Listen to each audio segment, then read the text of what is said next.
Hello guys and welcome back to my favourite channel एनिमेडी पे। अगर आपने इस वीडियो पर क्लिक किया तो आप इस बंदे को तो जरूर जानते होंगे। ये बहुत मस्त एनिमे एक्सप्लेन वीडियो बनाता है एंड मुझे भी इसकी वीडियो देखना बहुत पसंद है। एंड इन्होंने कुछ मंथ पहले एक new anime explain series start की थी एंड इन्होंने 4 मंथ से इसकी नेक्स्ट वीडियो अपलोड ही नहीं की, तो मैंने सोचा क्यों ना मैं ही इसे एक्सप्लेन कर दूं, इसी बहाने थोड़े व्यूज भी मिल जाएंगे। तो चलो उससे पहले थोड़ा सा इसका रिकैप हो जाए। तो अब तक आपने देखा कि कैसे एक क्वेरक्लेक्स बच्चा जिसका बचपन से ही सपना था दुनिया का सबसे पावरफुल हीरो ऑल माइट के जैसा बनना, लेकिन इस बेचारे के पास बिल्कुल भी मैजिक नहीं होता है। एंड जब इसे वर्ल्ड का सबसे पावरफुल और खतरनाक क्वार्क वन फॉर ऑल मिल जाता है तो इसकी पूरी लाइफ बदल जाती है। एंड हम इसी एनिमे का पार्ट 6 एक्सप्लेन करेंगे। एंड तुमने इसके अभी तक पिछले पार्ट नहीं देखे तो तुम एनिमेडी भाई के चैनल पर जाके इसे देख सकते हो, लेकिन इस वीडियो को पहले देखने के बाद। तो एपिसोड की स्टार्टिंग में हम डेकू और क्लास के स्टूडेंट को देखते हैं जो कि उस स्पोर्ट्स फेस्टिवल के बारे में बात कर रहे थे। एक स्पोर्ट्स फेस्टिवल ने उन्हें रातों रात फेमस बना दिया, और हो भी क्यों ना, क्योंकि यूएई टोक्यो के बेस्ट स्कूलों में से एक है। अब हम मिस्टर आजावा को देखते हैं जो कि पहले से काफी रिकवर हो गए हैं। एंड स्पोर्ट्स फेस्टिवल की वजह से इन सभी को कई प्रो हीरोज की टीम में काम करने के ऑफर्स आए हैं। अब मिस्टर आजावा सब बच्चों को अपना अपना निक नेम रखने को कहते हैं एंड उस निक नेम को मिडनाइट अप्रूवल देंगी, और अब सब अपना अपना हीरोज नेम रखते हैं।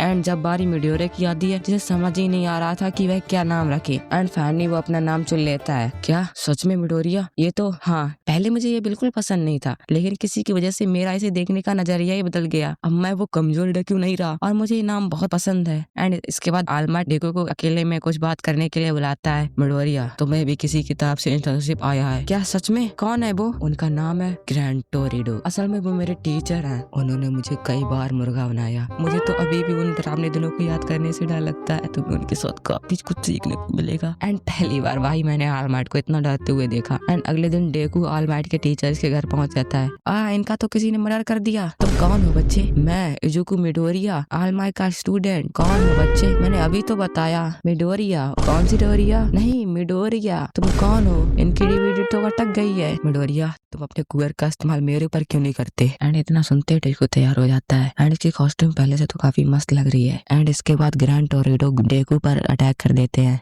एंड सच्ची भाई ये बहुत फास्ट है एंड डेकू ने ठीक से देख तक नहीं पा रहा था। वो अपने एक ही अटैक से डेकू को हरा देते हैं। एंड इधर हम सिगारा की कोरोगिरी और हीरो की लस को देखते हैं। भाई इसने हीरा के भाई के ऊपर अटैक किया था। एंड भाई ये बहुत बहुत ज्यादा पावरफुल है। वैसे तो ये भी बहुत बुरा है, लेकिन ये लीग ऑफ विलन्स का मेंबर नहीं है। लीग ऑफ विलन्स वाले खास करके सिगारा की इससे काफी नफरत करते हैं। जहाँ लीग ऑफ विलन्स वाले चाहते हैं ऐसी सोसाइटी बनाना जहाँ हीरो एडजस्ट ही ना करते हो, ना ही कोई हीरो हो और ना ही उनका कोई ऑल माइट। लेकिन हीरो कलर स्टेन ये तो कुछ और ही चाहता है। और ये क्या चाहता है, किसकी वजह से इसने कई प्रो हीरोज और ईडा के भाई के ऊपर जानलेवा हमला किया, ये तो हमें एनिमे में आगे पता चलेगा। एंड अब हम बाकुगो को देखते हैं। तत्सुनागी हाकामाडा की एजेंसी से ऑफर आया है। एंड भाई तत्सुमी हाकामाडा बाकुगो को पूरी हेयर स्टाइल चेंज कर देता है, जैसे हमारी मम्मी हमारी बचपन में बनाती थी।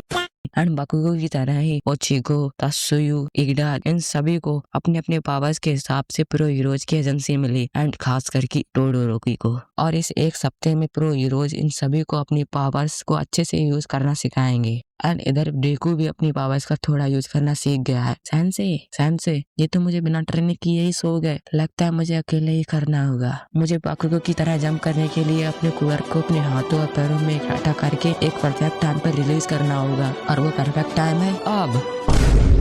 नहीं, मैं अभी भी कर सकता हूँ। एक और बार। अब एक करना छोड़िए। अगले दिन फिर से डेकू और ग्रैंड टोरिडो आपस में फाइट करने के लिए तैयार हो जाते हैं। एंड ग्रैंड टोरिडो भाई वैसे तो काफी एजेड है, लेकिन उसके बावजूद भी ये बहुत बहुत फास्ट और पावरफुल है। एंड डेकू पर पिछली बार से भी ज्यादा खतरनाक अटैक करते हैं। एंड डेकू इससे बड़ी मुश्किल से डॉज कर पाता है। ग्रैंड टोरिडो बहुत फास्ट है, मैं ठीक से इन्हें देख भी नहीं पा रहा। मुझे अपने कुएर को यूज करने के लिए थोड़ा टाइम चाहिए। फिर से यह कोशिश बेकार है, तुम मुझसे नहीं बच सकते। ग्रैंड टोरिडो भी हवा में है और यही सही मौका है। One for all smash.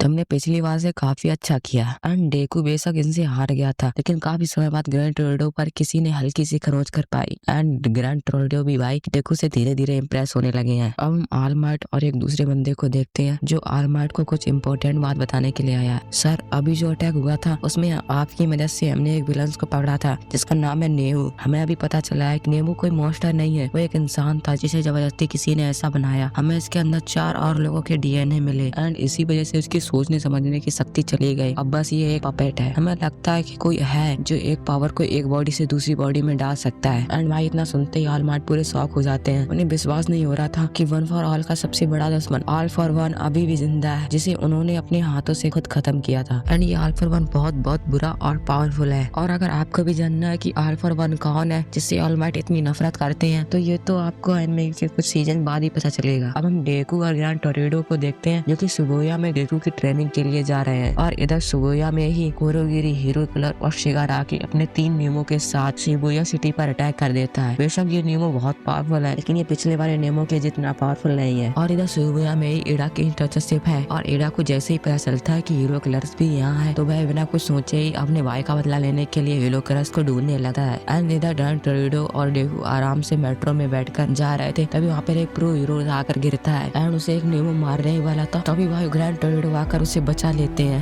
लड़के, मेरे 1 साल का जवाब दे, तो बता चुटकी को किसने बजाया? थैनोस ने। एंड भाई इसे मारने वाला था कि तभी वहाँ पर ईडा आ जाता है और अकेले ही हीरो किलर्स पर अटैक कर देता है। और ऑब्वियसली ईडा अकेले तो हीरो किलर्स को हरा नहीं सकता था, तो भाई हीरो किलर्स अपनी एक ही बात से ईडा को हरा देता है। बता चुटकी को किसने बजाया? एंड भाई ये ईडा को ही मारने वाला था कि तभी ऑल मार्ट का स्टूडेंट वन फॉर ऑल का सक्सेसर एंड हमारी एनिमे का मेन कैरेक्टर हमारे डेकू भाई वहाँ पर आ जाते हैं। मिडोरिया, तुम यहाँ से चले जाओ, तुम इसे नहीं हरा सकते, और वैसे भी ये लड़ाई मेरे उसके बीच है। चुप रहो। अगर तुम्हें ऐसा लगता तो तुम एक हीरो बनना ही क्यों चाहते थे? एक सच्चा हीरो वही है जो हर कीमत पर लोगों की जान बचाए। एंड इतना कहते हैं भाई डेकू हीरो किलर्स पर अटैक कर देता है और हार भी जाता है। मेरी बेटी, मैं अपना शरीर हिला क्यों नहीं पा रहा? एंड दरअसल इसकी पावर बहुत ब्रोकन है भाई। अगर ये किसी का बस थोड़ा सा ही ब्लड चाट ले तो वह कुछ समय तक पैरालाइज हो जाता है एंड वो अपनी बॉडी को मूव तक नहीं कर सकता। एंड ये ईडा को मारने वाला था कि तभी वहाँ पर टोडोरोकी आ जाता है। मुझे आने में देर तो नहीं हुई मिडोरिया, चलो साथ में मिलकर इस पागल की बैंड बजाते हैं। लेकिन मैं तो हिल भी नहीं पा रहा। ओ, ये इतना कह ही रहे थे कि तभी हीरो किलर्स का नाइफ आकर टोडोरोकी के फेस पर लग जाता है एंड भाई वो उसे चाटने वाला था कि तभी एंड टाइम पर टोडोरोकी अपनी फायर कुअर से बच जाता है। और ये अगर ऐसा ना करता तो ये भी अभी यहाँ पर ढेर पड़ा होता है। टोडोरोकी अपनी आइस और फायर कुअर का एक साथ इस्तेमाल करके भी इसको नहीं हरा पा रहा था। मुझे इससे दूरी बनवानी होगी। एंड टोडोरोकी इतना सोच ही रहा था कि तभी हीरो किलर्स टोडोरोकी के लेफ्ट हैंड, जिससे वह अपना फायर मैजिक यूज करता था, उसे घायल कर देता है।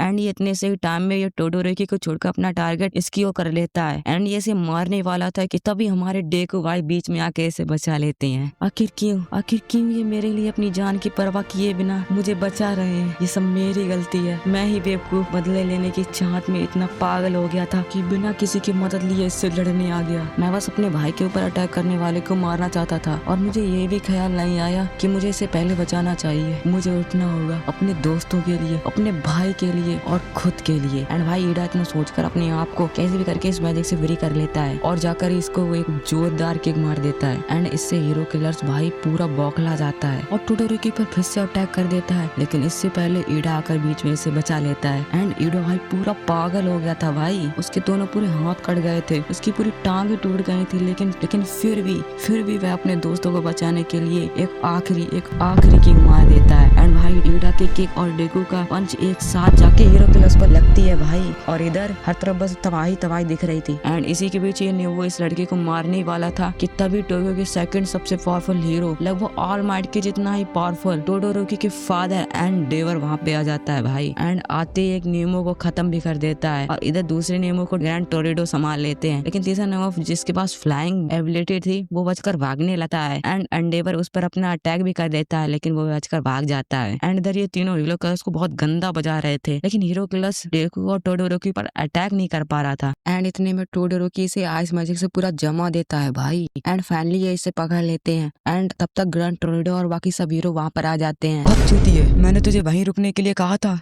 आपने कब बोला था?